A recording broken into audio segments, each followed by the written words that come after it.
वाद विवाद होता आया है। कोई कहता है ये भगवान है, कोई कहता है वो भगवान है। लेकिन भगवान कहते हैं कि कोई भी मनुष्य मुझे तब तक नहीं जान सकता है जब तक मैं खुद आकर अपना परिचय नहीं देता।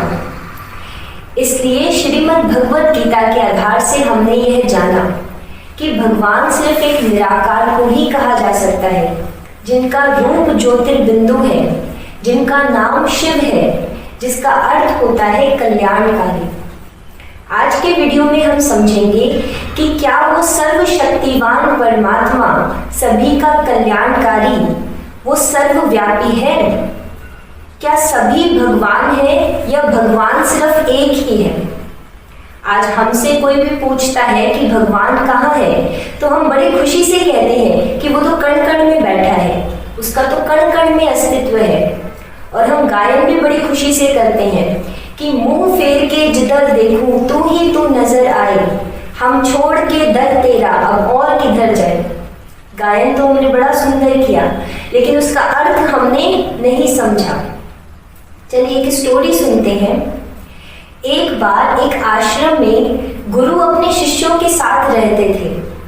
वो गुरु शिष्यों को बहुत अच्छे व्यवहार करने की, बहुत अच्छा जीवन जीने की शिक्षाएं देते थे। लेकिन उनकी शिक्षाओं का निचोड़ यही होता था कि भगवान सर्वव्यापी है, भगवान का कण कण में वास है। और वो सारे शिष्य गुरु की बात को बहुत ध्यान से सुनते थे। लेकिन एक बार क्या हुआ, गुरु अपने शिष्यों के साथ जंगल की तरफ भ्रमण पर निकले। वहां पर अचानक एक हाथी के चिंगाड़ की आवाज सुनाई देती है और पास ही में एक चरवाहा था। वो चरवाहा उस चिंगाड़ की आवाज को सुन के जोर जोर से चिल्लाता है कि भागो भागो, अपनी जान बचाओ, नहीं तो हाथी के पैरों के नीचे आ जाओगे। गुरु और शिष्य जैसे ये बात सुनते हैं तो वो दोनों डर जाते हैं और गुरु कहते हैं कि चलो भागो यहाँ से, हम उधर जाकर शरण लेते हैं। लेकिन उनमें से एक शिष्य वहीं पर रुका रहा। तो वो जो चरवाहा था वो कहता है कि अरे लड़के, तुझे अपनी जान की परवाह नहीं है क्या? भाग यहाँ से, नहीं तो हाथी के पैरों के नीचे आ जाएगा। वो बच्चा बड़े आत्मविश्वास के साथ उनको उत्तर देता है कि मैं क्यों भागूं? मेरे गुरु कहते हैं कि भगवान सर्वव्यापी है, इसका मतलब मेरे में भी भगवान है और उस हाथी में भी भगवान है, तो भगवान को भगवान से डर कैसा? क्या कहता है वो बच्चा कि भगवान को भगवान से डर कैसा? यही बात आज हमें भी समझनी है। यदि हम कह रहे हैं भगवान सर्वव्यापी है, तो आज हमें ये शरीर छोड़ने का ही इतना डर क्यों है? हम सभी समझते हैं कि ये मनुष्य जीवन 84 लाख योनियों के बाद में हमें मिला है, और दूसरी तरफ हम कह रहे हैं कि हर एक योनि में, हर एक जानवर में, हर एक मनुष्य में, हर एक कण में भगवान है। तो हमें शरीर छोड़ने का डर किस बात का? बल्कि ये तो हमारे लिए एक सुअवसर है 84 लाख बार भगवान बनने का।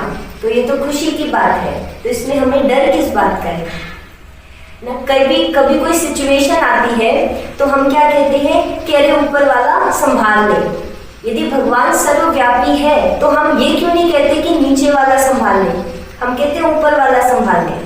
इसका मतलब ऊपर में कोई है। यदि ऊपर भगवान है तो फिर नीचे कौन है?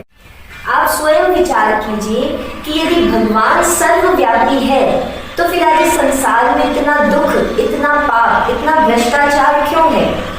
आज के मनुष्य को हम देखें तो मनुष्य का खून करने में भी देरी नहीं करता है ना। आज का मनुष्य जानवर को पका के खाता है। तो भगवान कहते हैं कि क्या ऐसी हिंसा, ऐसे कर्म मैं करूंगा? मैं तो तुम्हें डबल अहिंसक बनाता हूँ, मैं तो तुम्हें पावन बनाने आता हूँ, और तुम मुझे कहते हो कि मैं ऐसी हिंसा कर रहा हूँ, यानी मैं सर्वव्यापी हूँ। भगवान कहते हैं मैं तो पतित पावन हूँ, मैं तो सर्व का सद्गति दाता हूँ, और तुमने मुझे कण कण में बिठाकर, कुत्ते बिल्ली सब में बिठाकर मेरी ग्लानि कर दी है। हम सभी सोचते हैं कि ये हमने भगवान की महिमा करी, लेकिन भगवान कहते हैं कि ये मेरी महिमा नहीं है, ये मेरी ग्लानि करना है। जैसे एग्जाम्पल लेते हैं, आज के मनुष्यों के संस्कार को यदि हम किसी जानवर से उसकी तुलना भी कर देते हैं, यदि समझो किसी का नकल करने का संस्कार है और हमने उसको कहा कि ये तो इसका संस्कार तो बंदर के जैसा है, सिर्फ संस्कार की उससे तुलना करी, तो भी मनुष्य कितना क्रोधित हो जाता है।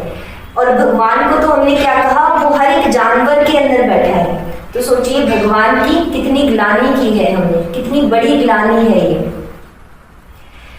श्रीमद् भगवत गीता में भी लिखा है, गीता के 9वें अध्याय के 5वें श्लोक में भगवान कहते हैं, न च मत स्थानी भूतानि योग में पश्च में योगम ऐश्वरम भूत ब्रंद न च भूत स्तयो मम आत्मा भूत भावनः।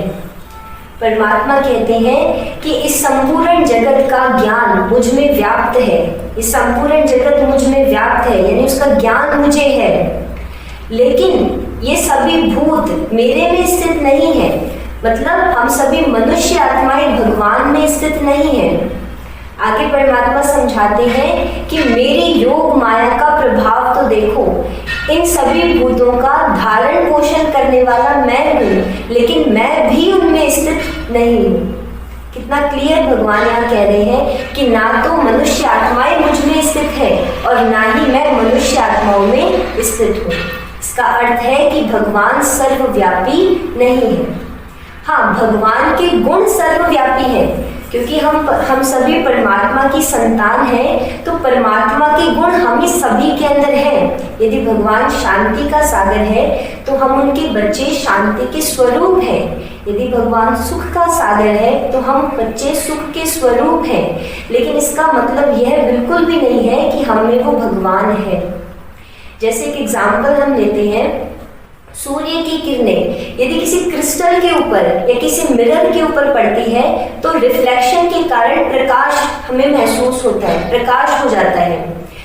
मतलब सूर्य की किरणों से प्रकाश हुआ क्रिस्टल पर पड़ने से, लेकिन इसका मतलब यह नहीं है कि वो क्रिस्टल और वो मिरर सूर्य है। सूर्य तो अपनी ही जगह पर है। ठीक उसी तरीके से भगवान की किरणें हमारे ऊपर पड़ती है, भगवान की सर्च लाइट हमें मिलती है तो हमारा जीवन भी निखरता है। आज क्रिस्टल की तरह ही हमारी इस दुनिया के अंदर कितने ऐसे एग्जाम्पल है, चाहे वो स्वामी विवेकानंद हो, चाहे वो महात्मा बुद्ध है, चाहे श्री कृष्ण है, चाहे श्री राम है, वो सभी उस क्रिस्टल की जैसे प्रकाश फैला रहे हैं, लेकिन उनको प्रकाश देने वाला तो परमात्मा सूर्य की जैसे ऊपर ही बैठा है ना। तो वहां से उसकी किरणें जब हमारे पर पड़ती है तो इस संसार में हम रोशनी फैला सकते हैं, लेकिन इसका अर्थ यह नहीं है कि हम में भगवान है। तो भगवान सर्वव्यापी नहीं है।